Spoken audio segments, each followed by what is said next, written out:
اشہد ان محمد رسول اللہ۔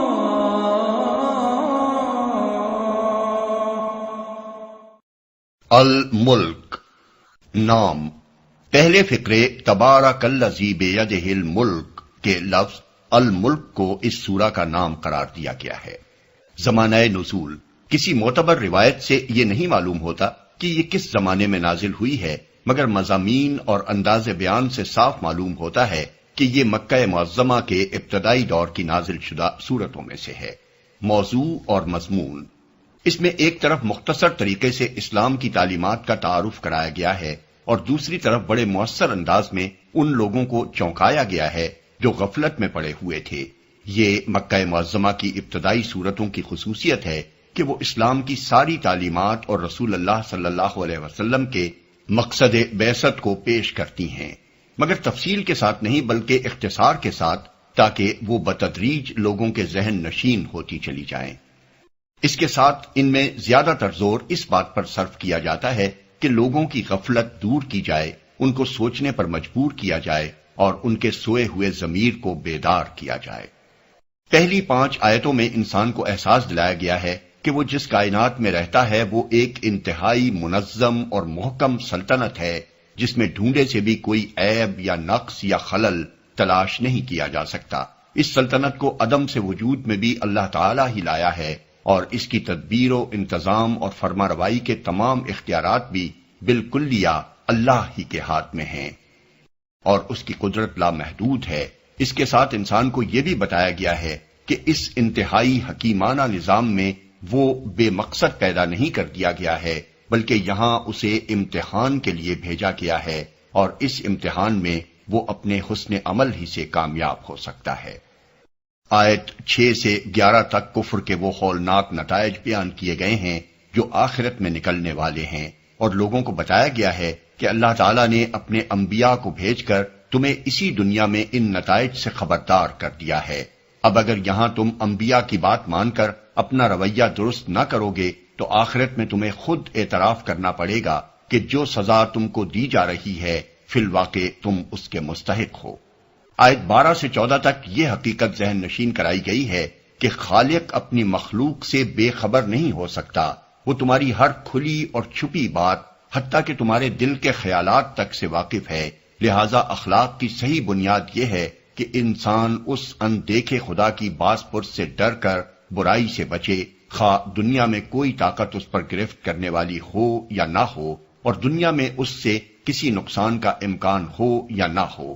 یہ طرز عمل جو لوگ اختیار کریں گے وہی آخرت میں بخشش اور اجر عظیم کے مستحق ہوں گے۔ آیت 15 سے 23 تک ان پیش پا افتادہ حقیقتوں کی طرف جنہیں انسان دنیا کے معمولات سمجھ کر قابل توجہ شمار نہیں کرتا، پے در پے اشارے کر کے ان پر سوچنے کی دعوت دی گئی ہے۔ فرمایا گیا ہے کہ اس زمین کو دیکھو جس پر تم اطمینان سے چل پھر رہے ہو اور جس سے اپنا رزق حاصل کر رہے ہو، خدا ہی نے اسے تمہارے لیے تابع کر رکھا ہے، ورنہ کسی وقت بھی اس زمین میں ایسا زلزلہ آ سکتا ہے کہ تم پیوند خاک ہو جاؤ، یا ہوا کا ایسا طوفان آ سکتا ہے جو تمہیں تہس نہس کر کے رکھ دے۔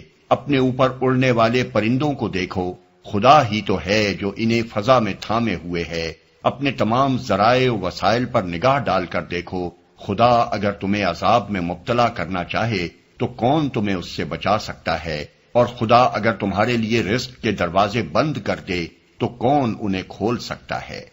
یہ ساری چیزیں تمہیں حقیقت سے آگاہ کرنے کے لیے موجود ہیں، مگر انہیں تم حیوانات کی طرح دیکھتے ہو جو مشاہدات سے نتائج اخذ کرنے کی صلاحیت نہیں رکھتے، اور اس سماعت و بینائی اور ان سوچنے سمجھنے والے دماغوں سے کام نہیں لیتے جو انسان ہونے کی حیثیت سے خدا نے تمہیں دیے ہیں، اسی وجہ سے راہ راست تمہیں نظر نہیں آتی۔ آیت 24 سے 27 تک بتایا گیا ہے کہ آخر کار تمہیں لازماً اپنے خدا کے حضور حاضر ہونا ہے۔ نبی کا کام یہ نہیں ہے کہ تمہیں اس کے آنے کا وقت اور تاریخ بتائے، اس کا کام بس یہ ہے کہ تمہیں اس آنے والے وقت سے پیشگی خبردار کر دے۔ تم آج اس کی بات نہیں مانتے اور مطالبہ کرتے ہو کہ وہ وقت لا کر تمہیں دکھا دیا جائے، مگر جب وہ آ جائے گا اور تم آنکھوں سے اسے دیکھ لو گے تو تمہارے ہوش اڑ جائیں گے۔ اس وقت تم سے کہا جائے گا کہ یہی ہے وہ چیز جسے جلدی لے آنے کا تم مطالبہ کر رہے تھے۔ آیت 28 اور 29 میں کفار مکہ کی ان باتوں کا جواب دیا گیا ہے جو وہ نبی صلی اللہ علیہ وسلم اور آپ صلی اللہ علیہ وسلم کے ساتھیوں کے خلاف کرتے تھے۔ وہ حضور صلی اللہ علیہ وسلم کو کوستے تھے اور آپ کے لیے اور اہل ایمان کے لیے ہلاکت کی دعائیں مانگتے تھے۔ اس پر فرمایا گیا کہ تمہیں راہ راست کی طرف بلانے والے خواہ ہلاک ہوں یا اللہ ان پر رحم کرے، اس سے آخر تمہاری قسمت کیسے بدل جائے گی؟ تم اپنی فکر کرو کہ خدا کا عذاب اگر تم پر آ جائے تو کون تمہیں بچائے گا؟ جو لوگ خدا پر ایمان لائے ہیں اور جنہوں نے اس پر توکل کیا ہے انہیں تم گمراہ سمجھ رہے ہو۔ ایک وقت آئے گا جب یہ بات کھل جائے گی کہ حقیقت میں گمراہ کون تھا۔ آخر میں لوگوں کے سامنے یہ سوال رکھ دیا گیا ہے اور اسی پر سوچنے کے لیے انہیں چھوڑ دیا گیا ہے کہ عرب کے صحراؤں اور پہاڑی علاقوں میں جہاں تمہاری زندگی کا سارا انحصار اس پانی پر ہے جو کسی جگہ زمین سے نکل آیا ہے، وہاں اگر یہ پانی زمین میں اتر کر غائب ہو جائے تو خدا کے سوا کون تمہیں یہ آب حیات لا کر دے سکتا ہے؟ بسم اللہ الرحمن الرحیم۔ شروع اللہ کے نام سے جو رحمان و رحیم ہے۔ تبارک الذی بیدہ الملک وہو علی کل شیء قدیر۔ نہایت بزرگ و برتر ہے وہ جس کے ہاتھ میں کائنات کی سلطنت ہے اور وہ ہر چیز پر قدرت رکھتا ہے، بزرگ و برتر ہے۔ تبارکہ برکت سے مبالغہ کا صیغہ ہے۔ برکت میں رفعت و عظمت، افزائش اور فراوانی، دوام الثبات اور کثرت خیرات و حسنات کے مفہومات شامل ہیں۔ اس سے جب مبالغے کا صیغہ تبارکہ بنایا جائے تو اس کے معنی یہ ہوتے ہیں کہ وہ بے انتہا بزرگ و عظیم ہے، اپنی ذات و صفات و افعال میں اپنے سوا ہر ایک سے بالاتر ہے، بے حد و حساب بھلائیوں کا فیضان اس کی ذات سے ہو رہا ہے اور اس کے کمالات لازوال ہیں۔ کائنات کی سلطنت ہے۔ الملک کا لفظ چونکہ مطلقاً استعمال ہوا ہے اس لیے اسے کسی محدود معنوں میں نہیں لیا جا سکتا۔ لا محالہ اس سے مراد تمام موجودات عالم پر شاہانہ اقتدار ہی ہو سکتا ہے، اور اس کے ہاتھ میں اقتدار ہونے کا مطلب یہ نہیں ہے کہ وہ جسمانی ہاتھ رکھتا ہے، بلکہ یہ لفظ محاورے کے طور پر قبضے کے معنی میں استعمال ہوا ہے۔ عربی کی طرح ہماری زبان میں بھی جب یہ کہتے ہیں کہ اختیارات فلاں کے ہاتھ میں ہیں تو اس کا مطلب یہ ہوتا ہے کہ وہی سارے اختیارات کا مالک ہے، کسی دوسرے کا اس میں دخل نہیں ہے۔ ہر چیز پر قدرت رکھتا ہے، یعنی وہ جو کچھ چاہے کر سکتا ہے، کوئی چیز اسے عاجز کرنے والی نہیں ہے کہ وہ کوئی کام کرنا چاہے اور نہ کر سکے۔ الذي خلق الموت والحياة ليبلوكم أيكم أحسن عملا وهو العزيز الغفور۔ جس نے موت اور زندگی کو ایجاد کیا تاکہ تم لوگوں کو آزما کر دیکھے تم میں سے کون بہتر عمل کرنے والا ہے، اور وہ زبردست بھی ہے اور درگزر فرمانے والا بھی۔ کون بہتر عمل کرنے والا ہے؟ یعنی دنیا میں انسانوں کے مرنے اور جینے کا یہ سلسلہ اس نے اس لیے شروع کیا ہے کہ ان کا امتحان لے اور یہ دیکھے کہ کس انسان کا عمل زیادہ بہتر ہے۔ اس مختصر سے فقرے میں بہت سی حقیقتوں کی طرف اشارہ کر دیا گیا ہے۔ اول یہ کہ موت اور حیات اسی کی طرف سے ہے، کوئی دوسرا نہ زندگی بخشنے والا ہے نہ موت دینے والا۔ دوسرے یہ کہ انسان جیسی ایک مخلوق جسے نیکی اور بدی کرنے کی قدرت عطا کی گئی ہے، اس کی نہ زندگی بے مقصد ہے اور نہ موت۔ خالق نے اسے یہاں امتحان کے لیے پیدا کیا ہے، زندگی اس کے لیے امتحان کی مہلت ہے، اور موت کے معنی یہ ہیں کہ اس کے امتحان کا وقت ختم ہو گیا۔ تیسرے یہ کہ اسی امتحان کی غرض سے خالق نے ہر ایک کو عمل کا موقع دیا ہے تاکہ وہ دنیا میں کام کر کے اپنی اچھائی یا برائی کا اظہار کر سکے اور عملاً یہ دکھا دے کہ وہ کیسا انسان ہے۔ چوتھے یہ کہ خالق ہی دراصل اس بات کا فیصلہ کرنے والا ہے کہ کس کا عمل اچھا ہے اور کس کا برا۔ اعمال کی اچھائی اور برائی کا معیار تجویز کرنا امتحان دینے والوں کا کام نہیں ہے بلکہ امتحان لینے والے کا کام ہے۔ لہذا جو بھی امتحان میں کامیاب ہونا چاہے اسے یہ معلوم کرنا ہوگا کہ ممتحن کے نزدیک حسن عمل کیا ہے۔ پانچواں نقطہ خود امتحان کے مفہوم میں پوشیدہ ہے، اور وہ یہ کہ جس شخص کا جیسا عمل ہوگا اس کے مطابق اس کو جزا دی جائے گی، کیونکہ اگر جزا نہ ہو تو سرے سے امتحان لینے کے کوئی معنی ہی نہیں رہتے۔ درگزر فرمانے والا بھی۔ اس کے دو معنی ہیں اور دونوں ہی یہاں مراد ہیں۔ ایک یہ کہ وہ بے انتہا زبردست اور سب پر پوری طرح غالب ہونے کے باوجود اپنی مخلوق کے حق میں رحیم و غفور ہے، ظالم اور سخت گیر نہیں ہے۔ دوسرے یہ کہ برے عمل کرنے والوں کو سزا دینے کی وہ پوری قدرت رکھتا ہے، کسی میں یہ طاقت نہیں کہ اس کی سزا سے بچ سکے، مگر جو نادم ہو کر برائی سے باز آ جائے اور معافی مانگ لے اس کے ساتھ وہ درگزر کا معاملہ کرنے والا ہے۔ الذي خلق 7 سماوات طباقا ما ترى في خلق الرحمن من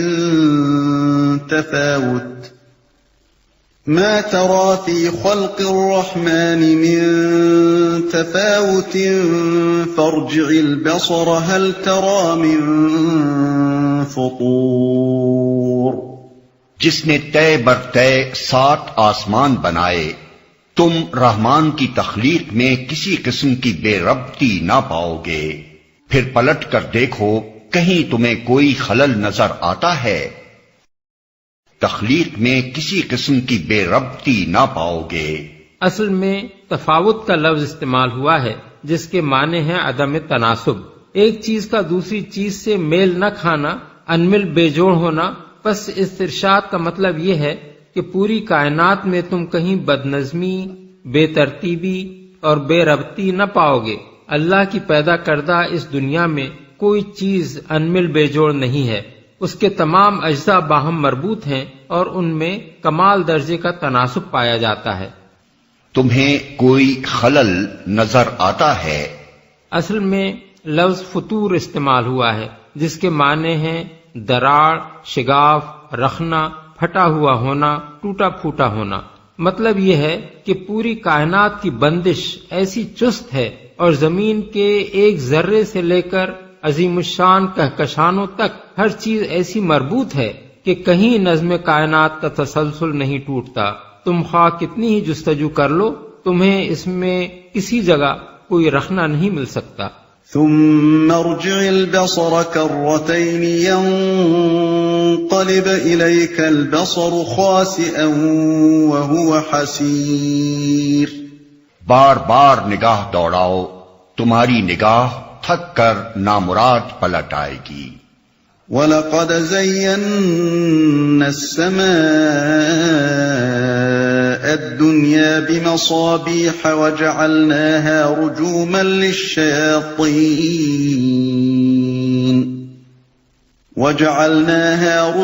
لِلشَّيَاطِينِ وَأَعْتَدْنَا لَهُمْ عَذَابَ السَّعِيرِ۔ ہم نے تمہارے قریب کے آسمان کو عظیم الشان چراغوں سے آراستہ کیا ہے اور انہیں شیاطین کو مار بھگانے کا ذریعہ بنا دیا ہے۔ ان شیطانوں کے لیے بھڑکتی ہوئی آگ ہم نے مہیا کر رکھی ہے۔ آسمان، قریب کے آسمان سے مراد وہ آسمان ہے جس کے تاروں اور سیاروں کو ہم برہنہ آنکھوں سے دیکھتے ہیں۔ اس سے آگے جن چیزوں کے مشاہدے کے لیے آلات کی ضرورت پیش آتی ہو وہ دور کے آسمان ہیں، اور ان سے بھی زیادہ دور کے آسمان وہ ہیں جن تک آلات کی رسائی بھی نہیں ہے۔ آراستہ کیا ہے۔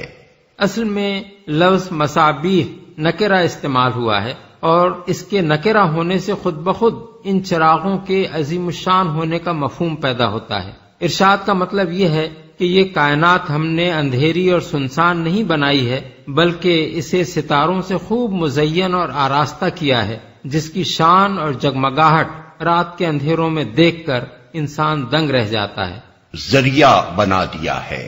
اس کا یہ مطلب نہیں ہے کہ یہی تارے شیطانوں پر پھینک مارے جاتے ہیں، اور یہ مطلب بھی نہیں ہے کہ شہاب ثاقب صرف شیطانوں کو مارنے ہی کے لیے گرتے ہیں، بلکہ مطلب یہ ہے کہ تاروں سے جو بے حد و حساب شہاب ثاقب نکل کر کائنات میں انتہائی تیز رفتاری کے ساتھ گھومتے رہتے ہیں اور جن کی بارش زمین پر بھی ہر وقت ہوتی رہتی ہے، وہ اس امر میں مانع ہے کہ زمین کے شیاطین عالم بالا میں جا سکیں۔ اگر وہ اوپر جانے کی کوشش کریں بھی تو یہ شہاب انہیں مار بھگاتے ہیں۔ اس چیز کو بیان کرنے کی ضرورت اس لیے پیش آئی کہ عرب کے لوگ کاہنوں کے متعلق یہ خیال رکھتے تھے، اور یہی خود کاہنوں کا دعویٰ بھی تھا کہ شیاطین ان کے تابع ہیں یا شیاطین سے ان کا رابطہ ہے، اور ان کے ذریعے سے انہیں غیب کی خبریں حاصل ہوتی ہیں، اور وہ صحیح طور پر لوگوں کی قسمتوں کا حال بتا سکتے ہیں۔ اس لیے قرآن میں متعدد مقامات پر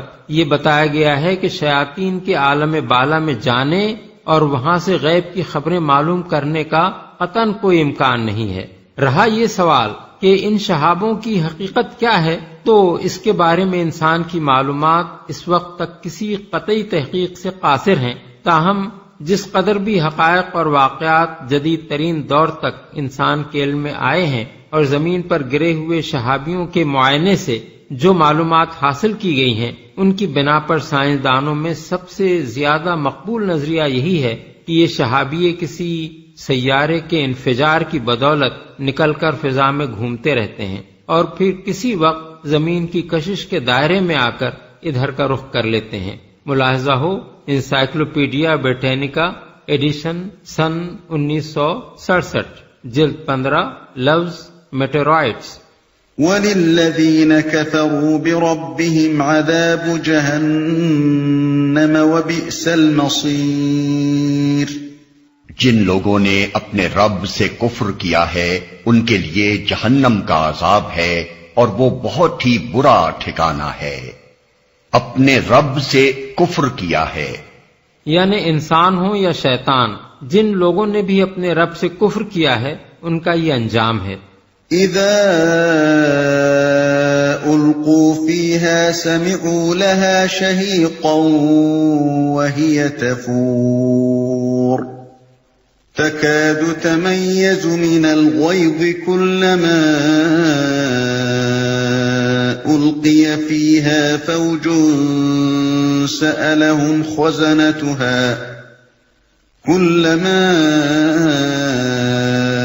ألقي فيها فوج سألهم خزنتها ألم يأتكم نذير قالوا بلى قد جاءنا نذير فكذبنا وقلنا ما نزل الله من شيء إن أنتم إلا في ضلال كبير۔ جب وہ اس میں پھینکے جائیں گے تو اس کے دہاڑنے کی ہولناک آواز سنیں گے اور وہ جوش کھا رہی ہوگی، شدت غضب سے پھٹی جاتی ہوگی۔ ہر بار جب کوئی انبوہ اس میں ڈالا جائے گا اس کے کارندے ان لوگوں سے پوچھیں گے کیا تمہارے پاس کوئی خبردار کرنے والا نہیں آیا تھا؟ وہ جواب دیں گے ہاں خبردار کرنے والا ہمارے پاس آیا تھا مگر ہم نے اسے جھٹلا دیا اور کہا اللہ نے کچھ بھی نازل نہیں کیا ہے، تم بڑی گمراہی میں پڑے ہوئے ہو۔ ہولناک آواز سنیں گے۔ اصل میں لفظ شہیق استعمال ہوا ہے جو گدھے کی سی آواز کے لیے بولا جاتا ہے۔ اس فقرے کے معنی یہ بھی ہو سکتے ہیں کہ یہ خود جہنم کی آواز ہوگی، اور یہ بھی ہو سکتے ہیں کہ یہ آواز جہنم سے آ رہی ہوگی جہاں ان لوگوں سے پہلے گرے ہوئے لوگ چیخیں مار رہے ہوں گے۔ اس دوسرے مفہوم کی تائید سورہ ہود کی آیت 106 سے ہوتی ہے جس میں فرمایا گیا ہے کہ دوزخ میں یہ دوزخی لوگ ہانپیں گے اور پھنکارے ماریں گے، اور پہلے مفہوم کی تائید سورہ فرقان آیت 12 سے ہوتی ہے جس میں ارشاد ہوا ہے کہ دوزخ میں جاتے ہوئے یہ لوگ دور ہی سے اس کے غضب اور جوش کی آواز سنیں گے۔ اس بنا پر صحیح یہ ہے کہ یہ شور خود جہنم کا بھی ہوگا اور جہنمیوں کا بھی۔ کوئی خبردار کرنے والا نہیں آیا تھا۔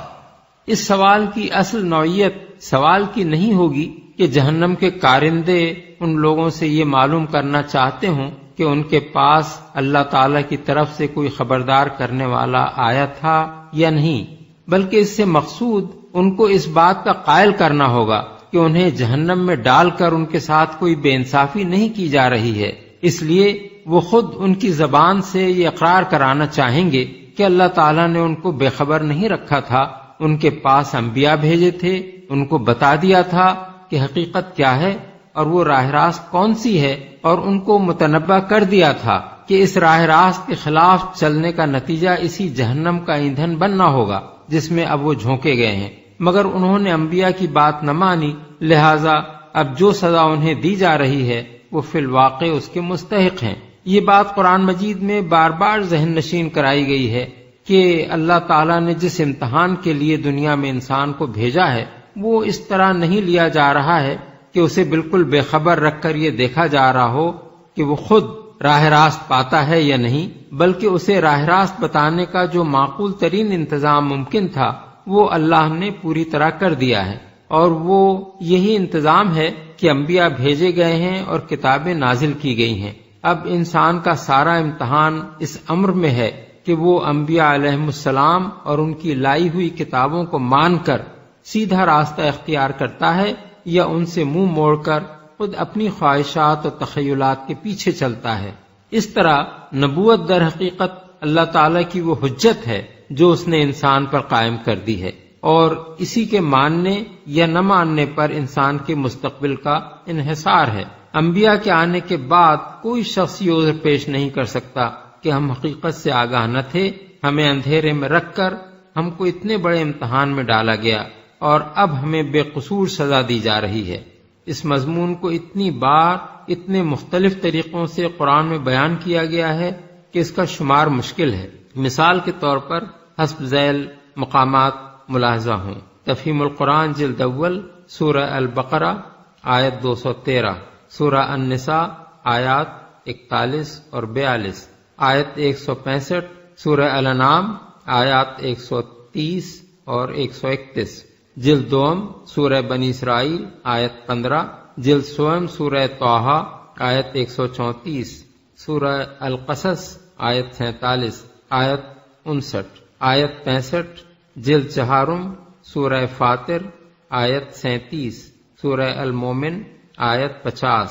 بڑی گمراہی میں پڑے ہوئے ہو، یعنی تم بھی بہکے ہوئے ہو اور تم پر ایمان لانے والے لوگ بھی سخت گمراہی میں پڑے ہوئے ہیں۔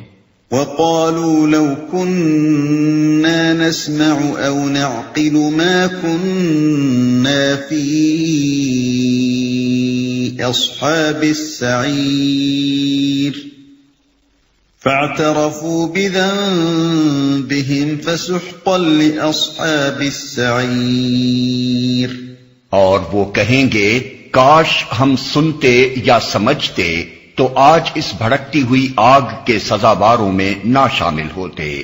اس طرح وہ اپنے قصور کا خود اعتراف کر لیں گے۔ لعنت ہے ان دوزخیوں پر۔ کاش ہم سنتے یا سمجھتے، یعنی ہم نے طالب حق بن کر انبیاء کی بات کو توجہ سے سنا ہوتا یا عقل سے کام لے کر یہ سمجھنے کی کوشش کی ہوتی کہ فی الواقع وہ بات کیا ہے جو وہ ہمارے سامنے پیش کر رہے ہیں۔ یہاں سننے کو سمجھنے پر مقدم رکھا گیا ہے۔ اس کی وجہ یہ ہے کہ پہلے نبی کی تعلیم کو توجہ سے سننا، یا اگر وہ لکھی ہوئی شکل میں ہو تو طالب حق بن کر اسے پڑھنا ہدایت پانے کے لیے شرط اول ہے۔ اس پر غور کر کے حقیقت کو سمجھنے کی کوشش کرنے کا مرتبہ اس کے بعد آتا ہے۔ نبی کی رہنمائی کے بغیر اپنی عقل سے بطور خود کام لے کر انسان براہ راست حق تک نہیں پہنچ سکتا۔ اپنے قصور، قصور کا لفظ واحد استعمال ہوا ہے۔ اس کے معنی یہ ہیں کہ اصل قصور جس کی بنا پر وہ جہنم کے مستحق ہوئے رسولوں کا جھٹلانا اور ان کی پیروی سے انکار کرنا ہے۔ باقی سارے گناہ اسی کی فرع ہیں۔ ان الذين يخشون ربهم بالغيب لهم مغفرة واجر كبير۔ جو لوگ بے دیکھے اپنے رب سے ڈرتے ہیں یقیناً ان کے لیے مغفرت ہے اور بڑا اجر۔ اپنے رب سے ڈرتے ہیں، یہ دین میں اخلاق کی اصل جڑ ہے کسی کا برائی سے اس لیے بچنا کہ اس کی ذاتی رائے میں وہ برائی ہے، یا دنیا اسے برا سمجھتی ہے، یا اس کے ارتکاب سے دنیا میں کوئی نقصان پہنچنے کا اندیشہ ہے، یا اس پر کسی دنیاوی طاقت کی گرفت کا خطرہ ہے، یہ اخلاق کے لیے ایک بہت ہی ناپائیدار بنیاد ہے۔ انسان کی ذاتی رائے غلط بھی ہو سکتی ہے، وہ اپنے کسی فلسفے کی وجہ سے ایک اچھی چیز کو برا اور ایک بری چیز کو اچھا سمجھ سکتا ہے۔ دنیا کے معیار خیر و شر اول تو یکساں نہیں ہیں، پھر وہ وقتاً فوقتاً بدلتے بھی رہتے ہیں۔ کوئی عالمگیر اور ازلی و ابدی معیار دنیا کے اخلاقی فلسفوں میں نہ آج پایا جاتا ہے نہ کبھی پایا گیا ہے۔ دنیاوی نقصان کا اندیشہ بھی اخلاق کے لیے کوئی مستقل بنیاد فراہم نہیں کرتا۔ جو شخص برائی سے اس لیے بچتا ہو کہ وہ دنیا میں اس کی ذات پر مترتب ہونے والے کسی نقصان سے ڈرتا ہے، وہ ایسی حالت میں اس کے ارتکاب سے باز نہیں رہ سکتا جب اس سے کوئی نقصان پہنچنے کا اندیشہ نہ ہو۔ اسی طرح کسی دنیاوی طاقت کی گرفت کا خطرہ بھی وہ چیز نہیں ہے جو انسان کو ایک شریف انسان بنا سکتی ہو۔ ہر شخص جانتا ہے کہ کوئی دنیاوی طاقت بھی عالم الغیب و شہادہ نہیں ہے۔ بہت سے جرائم اس کی نگاہ سے بچ کر کیے جا سکتے ہیں، اور ہر دنیاوی طاقت کی گرفت سے بچنے کی بے شمار تدبیریں ممکن ہیں۔ پھر کسی دنیاوی طاقت کے قوانین بھی تمام برائیوں کا احاطہ نہیں کرتے۔ بیشتر برائیاں ایسی ہیں جن پر دنیاوی قوانین کوئی گرفت سرے سے کرتے ہی نہیں، حالانکہ وہ ان برائیوں سے قبیح تر ہیں جن پر وہ گرفت کرتے ہیں۔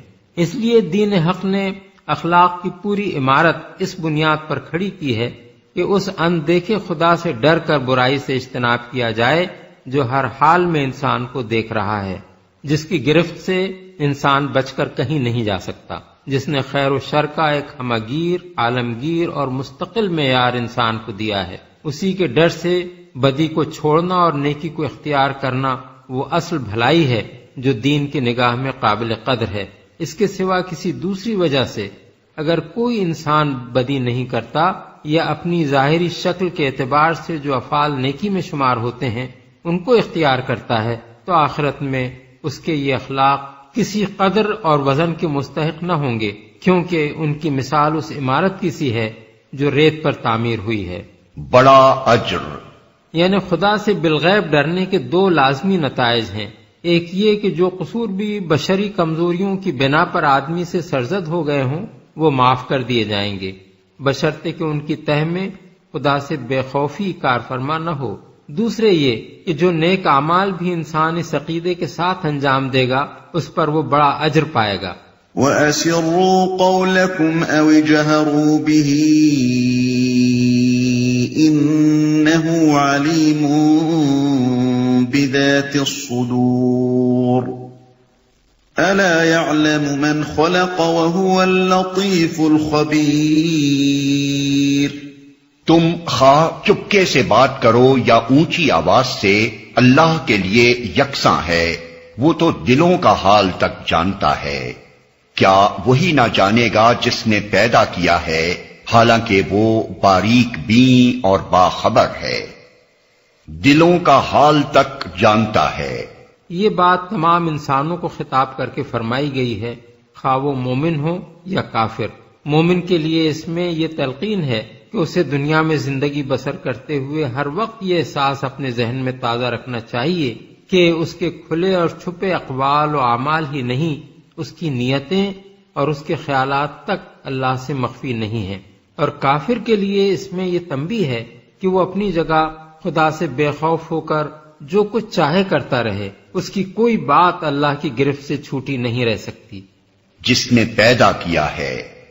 دوسرا ترجمہ یہ بھی ہو سکتا ہے کہ کیا وہ اپنی مخلوق ہی کو نہ جانے گا؟ اصل میں من خلق استعمال ہوا ہے، اس کے معنی جس نے پیدا کیا ہے بھی ہو سکتے ہیں اور جس کو اس نے پیدا کیا ہے بھی۔ دونوں صورتوں میں مطلب ایک ہی رہتا ہے۔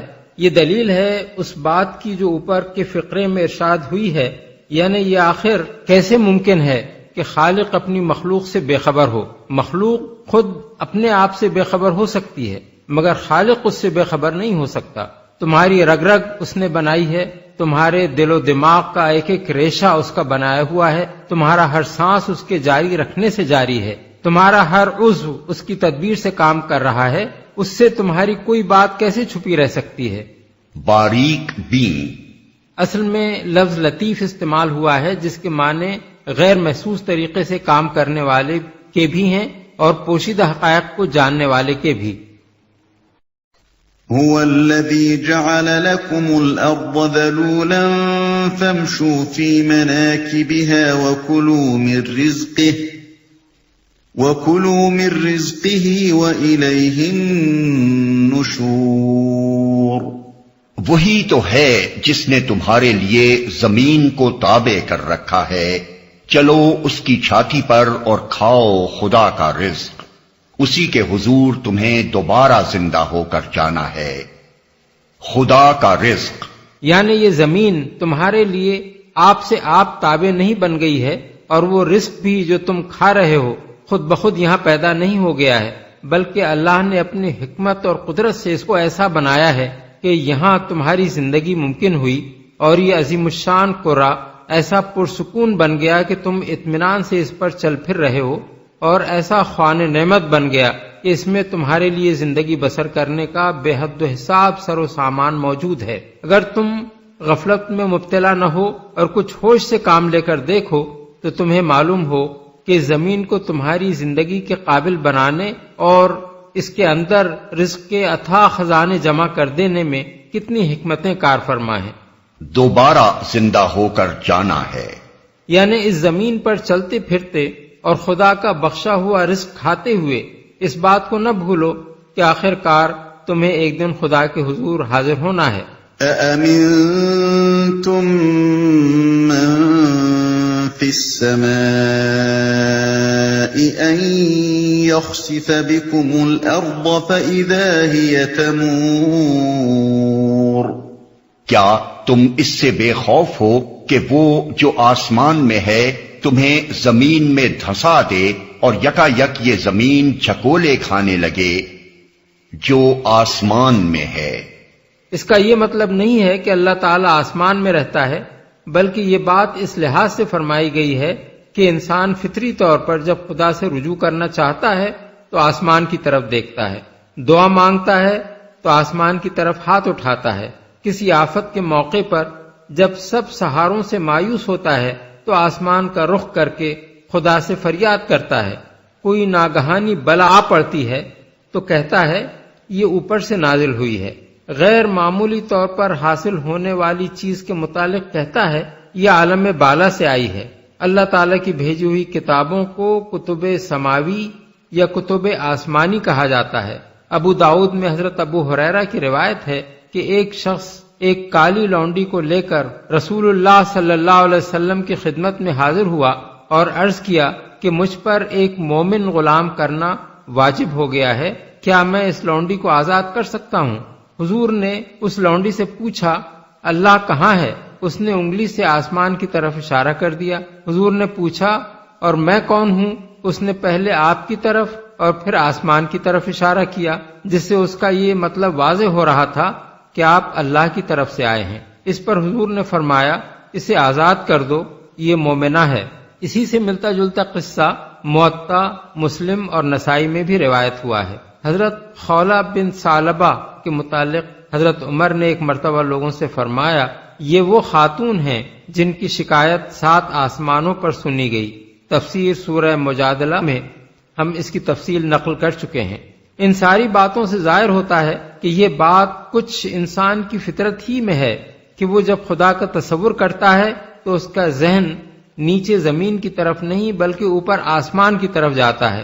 اسی بات کو ملحوظ رکھ کر یہاں اللہ تعالیٰ کے متعلق من فی السماء یعنی وہ جو آسمان میں ہے کے الفاظ استعمال فرمائے گئے ہیں۔ اس میں اس شبے کی کوئی گنجائش نہیں ہے کہ قرآن اللہ تعالیٰ کو آسمان میں مقیم قرار دیتا ہے۔ یہ شبہ آخر کیسے پیدا ہو سکتا ہے جبکہ اسی سورہ ملک کے آغاز میں فرمایا جا چکا ہے کہ الذی خلق 7 سماوات طباقا، یعنی جس نے تہ بر تہ 7 آسمان پیدا کیے۔ اور سورہ بقرہ میں ارشاد ہوا ہے فَأَيْنَمَا تُوَلُّوا فَثَمَّ وَجْهُ اللَّهِ، یعنی پس تم جدھر بھی رخ کرو اس طرف اللہ کا رخ ہے۔ ام امنتم من فی السماء ان يرسل علیکم حاصبا فستعلمون کیف نذیر۔ کیا تم اس سے بے خوف ہو کہ وہ جو آسمان میں ہے تم پر پتھراؤ کرنے والی ہوا بھیج دے، پھر تمہیں معلوم ہو جائے گا کہ میری تنبیہ کیسی ہوتی ہے۔ ہوا بھیج دے، مراد یہ ذہن نشین کرنا ہے کہ اس زمین پر تمہارا بقا اور تمہاری سلامتی ہر وقت اللہ تعالیٰ کے فضل پر منحصر ہے۔ اپنے بل بوتے پر تم یہاں مزے سے نہیں دندنا رہے ہو، تمہاری زندگی کا ایک ایک لمحہ جو یہاں گزر رہا ہے اللہ کی حفاظت اور نگہبانی کا رہین منت ہے، ورنہ کسی وقت بھی اس کے ایک اشارے سے ایک زلزلہ ایسا آ سکتا ہے کہ یہی زمین تمہارے لیے آغوش مادر کے بجائے قبر کا گڑھا بن جائے، یا ہوا کا ایسا طوفان آ سکتا ہے جو تمہاری بستیوں کو غارت کر کے رکھ دے۔ میری تنبیہ کیسی ہوتی ہے؟ تنبیہ سے مراد وہ تنبیہ ہے جو رسول اللہ صلی اللہ علیہ وسلم اور قرآن پاک کے ذریعے سے کفار مکہ کو دی جا رہی تھی کہ اگر کفر و شرک سے باز نہ ہوگے اور اس دعوت توحید کو نہ مانو گے جو تمہیں دی جا رہی ہے تو خدا کے عذاب میں گرفتار ہو جاؤ گے۔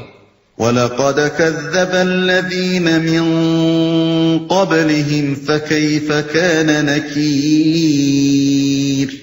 ان سے پہلے گزرے ہوئے لوگ جھٹلا چکے ہیں، پھر دیکھ لو کہ میری گرفت کیسی سخت تھی۔ اشارہ ہے ان قوموں کی طرف جو اپنے ہاں آنے والے انبیاء کو جھٹلا کر اس سے پہلے مبتلا عذاب ہو چکی تھیں۔ اولم يروا الى الطير فوقهم صافات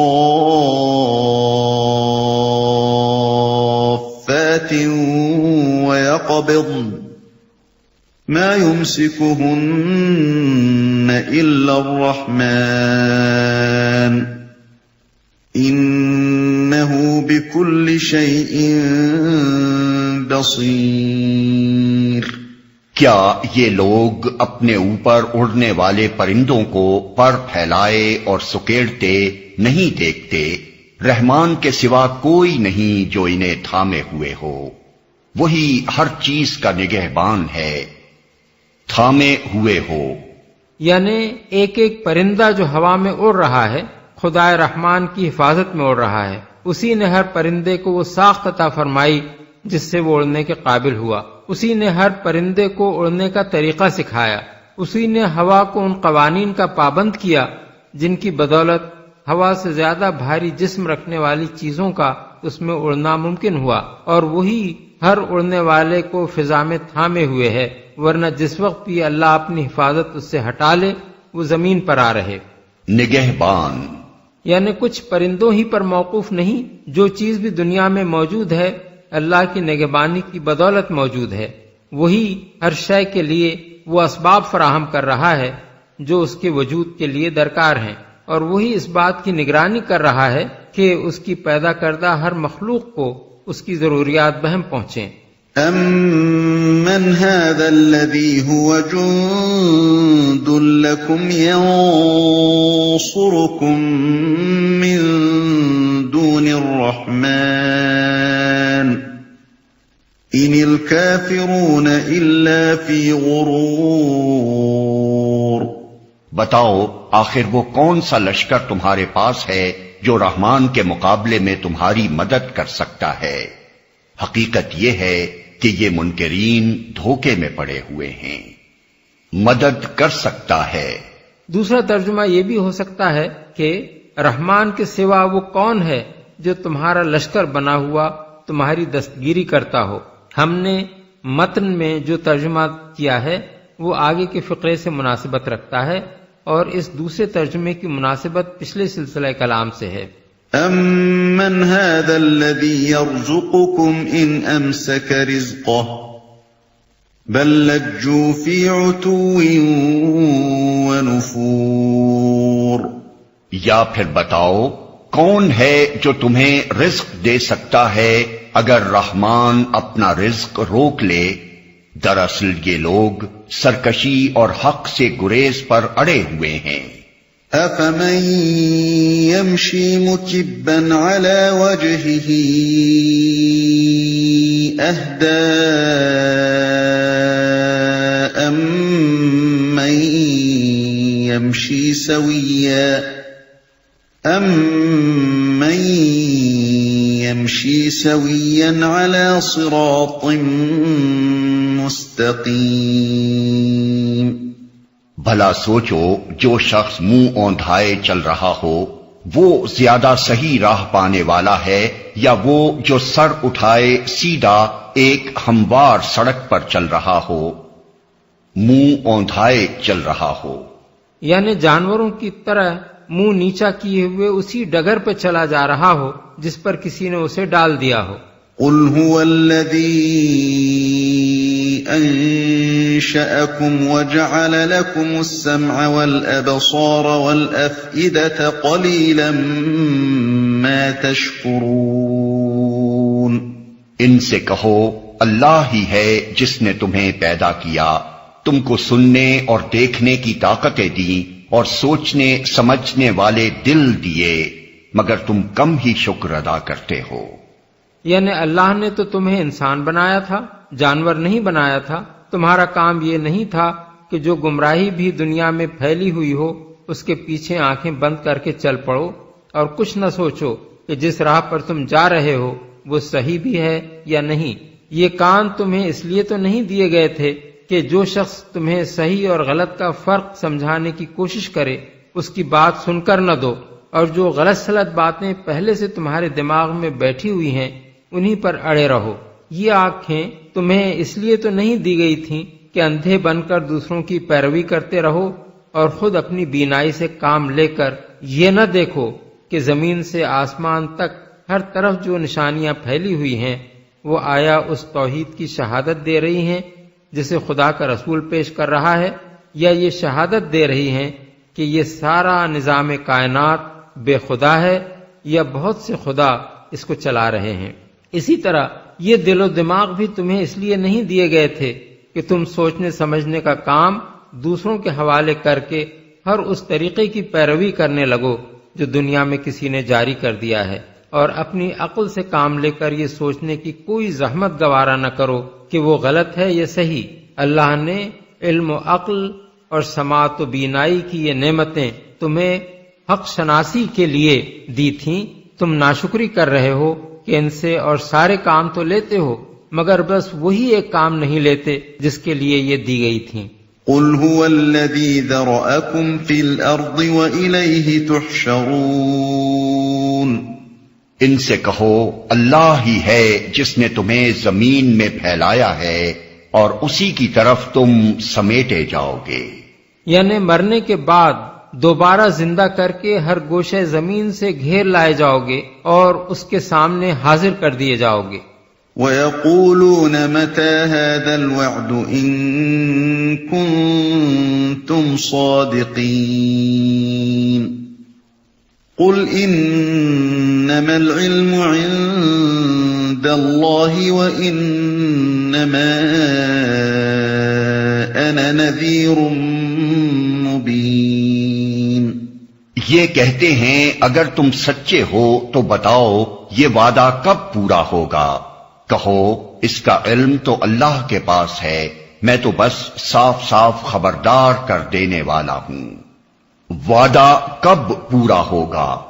یہ سوال اس غرض کے لیے نہ تھا کہ وہ قیامت کا وقت اور اس کی تاریخ معلوم کرنا چاہتے تھے اور اس بات کے لیے تیار تھے کہ اگر انہیں اس کی آمد کا سال، مہینہ، دن اور وقت بتا دیا جائے تو اسے مان لیں گے، بلکہ دراصل وہ اس کے آنے کو غیر ممکن اور بعید از عقل سمجھتے تھے، اور یہ سوال اس غرض کے لیے کرتے تھے کہ اسے جھٹلانے کا ایک بہانہ ان کے ہاتھ آئے۔ ان کا مطلب یہ تھا کہ حشر و نشر کا یہ عجیب و غریب افسانہ جو تم ہمیں سنا رہے ہو آخر یہ کب ظہور میں آئے گا؟ اسے کس وقت کے لیے اٹھا رکھا گیا ہے؟ ہماری آنکھوں کے سامنے لا کر اسے دکھا کیوں نہیں دیتے کہ ہمیں اس کا یقین آ جائے؟ اس سلسلے میں یہ بات اچھی طرح سمجھ لینی چاہیے کہ کوئی شخص اگر قیامت کا قائل ہو سکتا ہے تو عقلی دلائل سے ہو سکتا ہے، اور قرآن میں جگہ جگہ وہ دلائل تفصیل کے ساتھ دے دیے گئے ہیں۔ رہی اس کی تاریخ، تو قیامت کی بحث میں اس کا سوال اٹھانا ایک جاہل آدمی ہی کا کام ہو سکتا ہے، کیونکہ اگر بالفرض وہ بتا بھی دی جائے تو اس سے کوئی فرق نہیں پڑتا۔ نہ ماننے والا یہ کہہ سکتا ہے کہ جب وہ تمہاری بتائی ہوئی تاریخ پر آ جائے گی تو مان لوں گا، آج آخر میں کیسے یقین کر لوں کہ وہ اس روز ضرور آ جائے گی۔ خبردار کر دینے والا ہوں، یعنی یہ تو مجھے معلوم ہے کہ وہ ضرور آئے گی، اور لوگوں کو اس کی آمد سے پہلے خبردار کرنے کے لیے یہی جاننا کافی ہے۔ رہی یہ بات کہ وہ کب آئے گی تو اس کا علم اللہ کو ہے، مجھے نہیں ہے، اور خبردار کرنے کے لیے اس علم کی کوئی حاجت نہیں۔ اس معاملے کو ایک مثال سے اچھی طرح سمجھا جا سکتا ہے۔ یہ بات کہ کون شخص کب مرے گا اللہ کے سوا کسی کو معلوم نہیں، البتہ یہ ہمیں معلوم ہے کہ ہر شخص کو ایک دن مرنا ہے۔ ہمارا یہ علم اس بات کے لیے کافی ہے کہ ہم اپنے کسی غیر محتاط دوست کو یہ تنبیہ کریں کہ وہ مرنے سے پہلے اپنے مفاد کی حفاظت کا انتظام کر لے۔ اس تنبیہ کے لیے یہ جاننا ضروری نہیں ہے کہ وہ کس روز مرے گا۔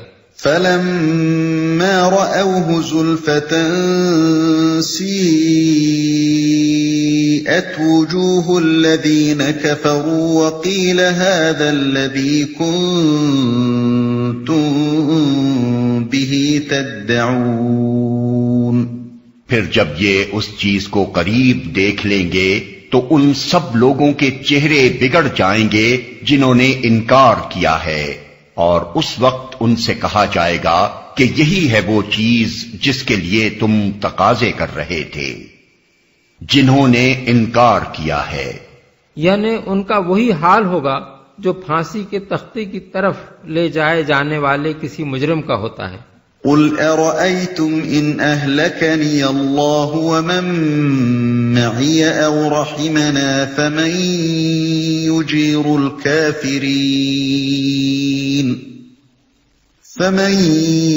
يُجِيرُ الْكَافِرِينَ مِنْ عَذَابٍ أَلِيمٍ۔ ان سے کہو، کبھی تم نے یہ بھی سوچا کہ اللہ خواہ مجھے اور میرے ساتھیوں کو ہلاک کر دے یا ہم پر رحم کرے، کافروں کو دردناک عذاب سے کون بچا لے گا؟ مکہ معظمہ میں جب رسول اللہ صلی اللہ علیہ وسلم کی دعوت کا آغاز ہوا اور قریش کے مختلف خاندانوں سے تعلق رکھنے والے افراد نے اسلام قبول کرنا شروع کر دیا تو گھر گھر حضور اور آپ کے ساتھیوں کو بد دعائیں دی جانے لگیں، جادو ٹونے کیے جانے لگے تاکہ آپ ہلاک ہو جائیں، حتیٰ کہ قتل کے منصوبے بھی سوچے جانے لگے۔ اس پر یہ فرمایا گیا کہ ان سے کہو، خواہ ہم ہلاک ہوں یا خدا کے فضل سے زندہ رہیں، اس سے تمہیں کیا حاصل ہوگا؟ تم اپنی فکر کرو کہ خدا کے عذاب سے تم کیسے بچو گے۔ قُلْ هُوَ الرَّحْمَنُ آمَنَّا بِهِ وَعَلَيْهِ تَوَكَّلْنَا فَسَتَعْلَمُونَ مَنْ هُوَ فِي ضَلَالٍ مُبِينٍ۔ ان سے کہو، وہ بڑا رحیم ہے، اسی پر ہم ایمان لائے ہیں اور اسی پر ہمارا بھروسہ ہے۔ عنقریب تمہیں معلوم ہو جائے گا کہ صریح گمراہی میں پڑا ہوا کون ہے، اسی پر ہمارا بھروسہ ہے۔ یعنی ہم خدا پر ایمان لائے ہیں اور تم اس سے انکار کر رہے ہو۔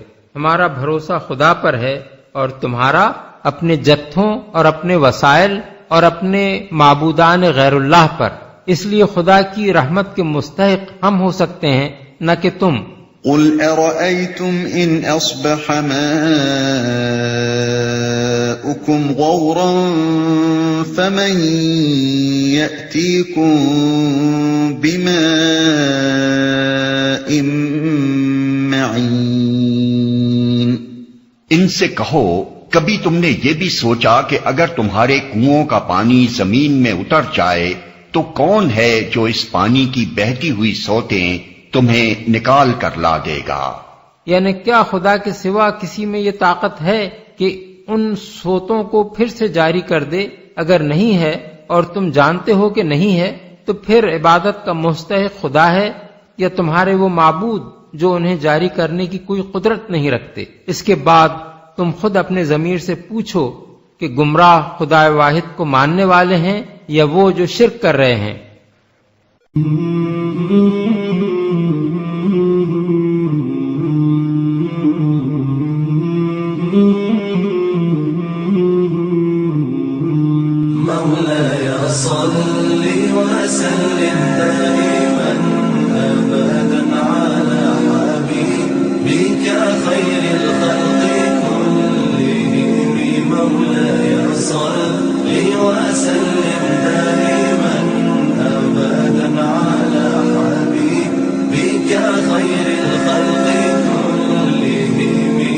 مولاي صل وسلم